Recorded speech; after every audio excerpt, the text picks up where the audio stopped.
l'actualité en RDC. Bonjour à toutes et à tous, bienvenue sur notre chaîne Info du Jour TV. Voici l'actualité marquante de ce mercredi 9 avril en République démocratique du Congo. Accrochez-vous, c'est une journée particulièrement lourde d'événements. Drame sur le fleuve Congo. Un terrible naufrage s'est produit dans la nuit de lundi à mardi. La baleinière Jados, en partance de Mbandaka vers Mobenzeno, a sombré au large de Maïta, à plus de 30 km de Mbandaka. Le bilan provisoire est déjà lourd. Au moins 22 personnes ont perdu la vie. Les premières informations indiquent que la navigation nocturne et la surcharge seraient à l'origine de la tragédie. Les opérations de secours se poursuivent pour retrouver d'éventuels survivants et d'autres corps toujours portés disparus. Inondation à Kinshasa, l'Église apporte son soutien. Pendant ce temps, la capitale Kinshasa continue de subir les conséquences des fortes pluies. Plusieurs quartiers sont inondés et des familles entières dorment encore dehors, sans eau potable, sans électricité, sans nourriture. L'Église catholique, par la voix de Mgor Fulgence Muteba, a exprimé sa compassion envers les victimes. Elle a salué l'intervention rapide du gouvernement tout en appelant à plus de solidarité. Des sites d'accueil ont été ouverts, notamment au stade Tata Raphaël et à l'Institut Lumumba, où des soins médicaux et de la nourriture sont fournis. Le bilan humain s'élève à 33 morts pour l'instant. Appel à la paix dans le Mai-Ndombe. Autre point sensible, les tensions intercommunautaires dans la province du Mai-Ndombe. Le gouverneur Lebonenkoso Kevani a lancé un appel à la cohabitation pacifique entre les communautés Teke et Nunu, en conflit depuis plusieurs mois. Il dénonce une instrumentalisation politique de ces tensions et affirme avoir pris des mesures pour prévenir un scénario dramatique comme ceux vécus à Yumbi ou Kwamut. Des consultations ont été menées afin de désamorcer la crise. Violents combats dans le Nord Kivu. Au Nord Kivu, la situation sécuritaire reste instable. À Luofu, les affrontements entre les rebelles du M23 et les miliciens Nyatura ont repris, provoquant une panique généralisée. Des coups de feu ont été entendus jusque dans les montagnes environnantes. Ces combats surviennent à peine 2 semaines après le retour des habitants déplacés. La population, une fois de plus, se retrouve prise au piège. Actu urgente à Walikale, des hôpitaux pilés par le M23. La société civile de Walikale, dans la province du Nord Kivu en RDC, lance un cri d'alarme. Entre le 3 et le 4 avril 2025, plusieurs hôpitaux et centres de santé ont été purement et simplement pillés par des éléments présumés du groupe armé M23. Les zones les plus touchées, Kibua et ses environs. L'hôpital général de référence de Kibua et le centre de santé de Mungazi ont été vidés de leurs équipements.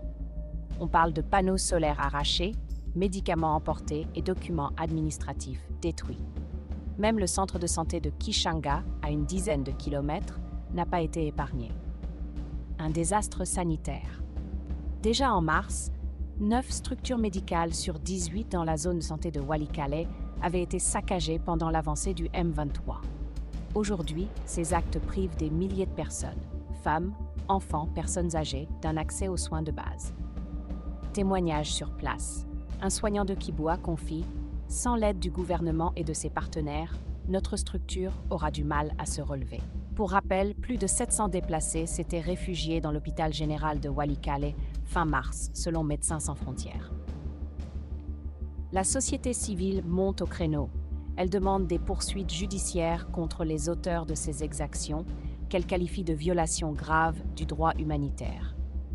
Elle appelle aussi les autorités congolaises à protéger la population civile, notamment sur l'axe Walikale-Masisi, où les rebelles renforcent leur présence. Depuis leur retrait du centre de Walikale, les éléments du M23 ont semé terreur, pillage et violation des droits humains sur la route menant vers Goma. Parmi les pertes, les équipements récemment fournis dans le cadre du projet de développement des 145 territoires, désormais entre les mains des rebelles. L'heure est grave. La communauté nationale et internationale doit agir maintenant pour sauver ce qui peut encore l'être. Insécurité à Kasumbalesa. Kasumbalesa, ville frontalière du Haut-Katanga, connaît une recrudescence inquiétante de la criminalité. Cambriolage nocturne, attaques à la machette, viols. La population est à bout. Les habitants demandent la création urgente d'un sous-commissariat dans le quartier Ewaboran Kombo, particulièrement touché. L'insécurité y est devenue insupportable. Massacre à Irumu, les ADF encore responsables. Enfin, dans le territoire d'Irumu, province de l'Ituri, l'horreur continue. Une douzaine de civils, dont des femmes et des enfants, ont été massacrés en l'espace de 2 semaines. Les attaques attribuées aux ADF sont d'une violence extrême. Les victimes sont tuées à domicile ou dans leur champ, parfois à la machette. Malgré la présence de troupes ougandaises dans le cadre des opérations conjointes Shujaa, la société civile déplore une absence d'action concrète sur le terrain. Le coordinateur local de Coardo s'interroge « Que font réellement ces forces étrangères ?» L'administrateur du territoire assure que les opérations continuent, bien que certaines unités aient été redéployées ailleurs temporairement. RDC. Les magistrats réclament des réformes pour une justice plus disciplinée et mieux encadrée.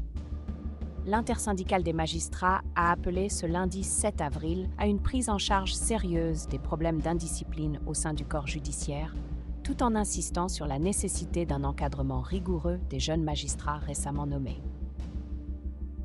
Cette déclaration intervient en marge de l'Assemblée générale ordinaire du Conseil supérieur de la magistrature, en cours à Kinshasa. Les syndicats des magistrats ont exprimé leurs attentes vis-à-vis des résolutions qui découleront de ces assises. Réagissant au discours d'ouverture prononcé par le président de la République, l'intersyndicale a salué une intervention équilibrée. Le chef de l'État a tenu un discours équilibré. Il a non seulement évoqué les efforts déployés pour faire progresser la magistrature, mais il a aussi mis l'accent sur l'importance de la moralité et de l'intégrité. Il est essentiel de placer les bonnes personnes au bon poste pour garantir des résultats concrets, a déclaré Henri Dianda, secrétaire général de l'intersyndicale des magistrats. Henri Dianda a également reconnu les avancées sociales obtenues grâce au gouvernement, notamment la prime de brousse, l'assurance santé et la prise en charge des frais funéraires pour les magistrats. Le président a aussi rappelé la nécessité de faire tourner les magistrats dans différentes régions. Un magistrat ne devrait pas rester indéfiniment dans une seule juridiction, a-t-il ajouté. L'intersyndicale espère qu'à l'issue de cette assemblée, les autorités judiciaires aborderont enfin les problèmes majeurs, comme le manque de discipline et la formation des 5000 nouveaux magistrats récemment nommés. Voilà pour ce résumé de l'actualité brûlante en RDC. Une actualité marquée par les tragédies, mais aussi par des appels à la paix, à la solidarité et à l'action humanitaire. Restez connectés pour plus d'infos à venir. N'oubliez pas de liker, commenter et vous abonner pour ne rien manquer. À très bientôt sur la chaîne.